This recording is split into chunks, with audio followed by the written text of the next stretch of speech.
a general outline, and then I actually just tune into what's happening. And yesterday, when we were drinking the wine, I thought it was very interesting, right? So you have wine that's like not aged in anything. It just kind of goes from grapes to the steel vat onto your table, mass production. Then you have like the Reserva, which spends time in the barrels, and it has a little bit more like flavor and body. And then you have the one that's like, you need to like age this almost to really bring it out. And when I woke up this morning, I was like, wow, that's really interesting. That's actually a little bit like the choices we can make in life. So a lot of our culture is actually like, just put yourself in the steel vat. That's where everybody is. It's fucking mediocrity. Like, who do you think you are? You want to go to Italy, or you want to live a better life? Like, and you can feel like, I don't know about you, but I still have this. Like, I grew up really, really poor with a lot of limiting beliefs. A limiting belief generally is subconscious. Like, I always think of the subconscious mind back here. So you have two levels of mind. You have conscious, where you're like, oh, I want to choose that wine.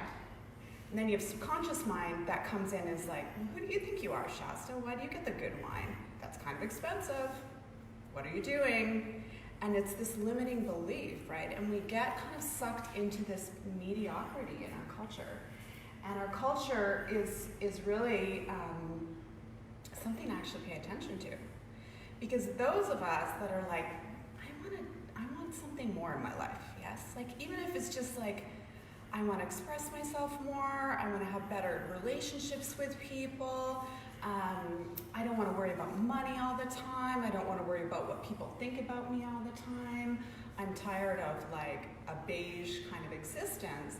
The interesting thing is that there's actually a stage, it's good to know, where as we start to have more conscious thought, we're like, I want something different, you actually have to break through those limiting beliefs.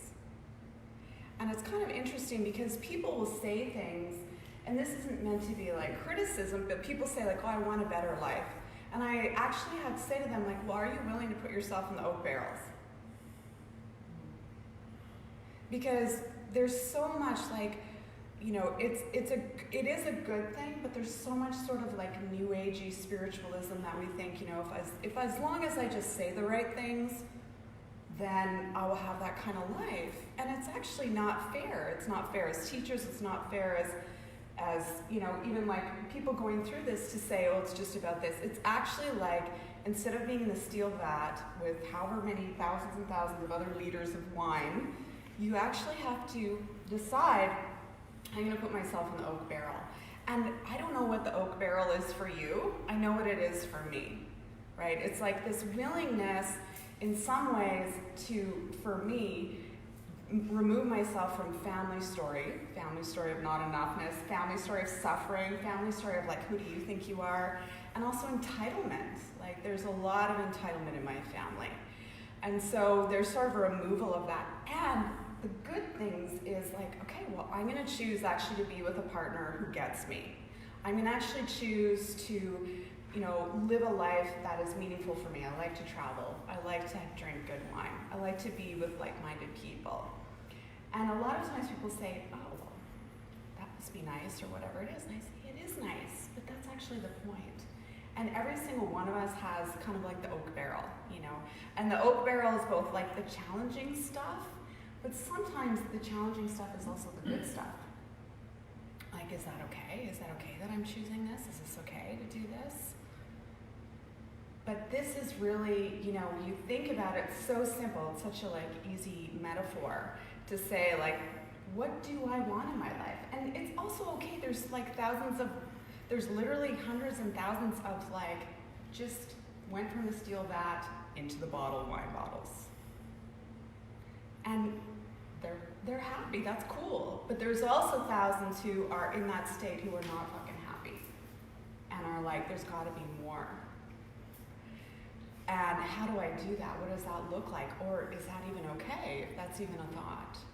So this morning when I woke up, I thought, wow, that's really interesting. It's really interesting to look at as the wine is more tested, you know, and I don't need a lot of tests in life, I've had lots, but you get what I'm saying. It's like There's an exclusive experience. There's a reserve experience. There's a like, it's both a sort of like, what's the word, like tempering, right?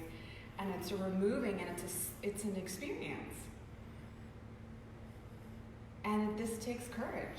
And I think it's also why it's nice to be with other like-minded people, right? I'm always seeking out teachers, I'm always seeking out mentors, I'm always seeking out like-minded people, just because it's more joyful, and it's also like, okay, I'm not the only alien on the planet, right? Which I can feel like sometimes. So, you know, my thought is, we're gonna go back to our mats in a second of like, you don't have to get this right now, but for me, I was thinking like, where in my life am I avoiding the oak caskets? Where have I gotten just like, yeah, it's okay, this is okay, I'm fine. Or like, oh shit, I'm not going there, you know? And like, what symbolically is the oak casket for me? Like, what is it? And a lot of times for me, it's interesting, it's like the good things. Because I grew up in a state of like, you know, suffering, and suffering's so normalized in our culture. We're not supposed to be happy. So it's like, oh, is it okay? Don't do that. You know, it's like, fuck yeah, that's what I want.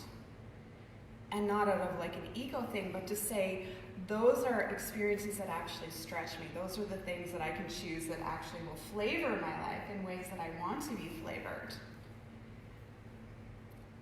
And I also realize, okay, there's a couple relationships I probably need to address when I get home, because that's not easy either, right?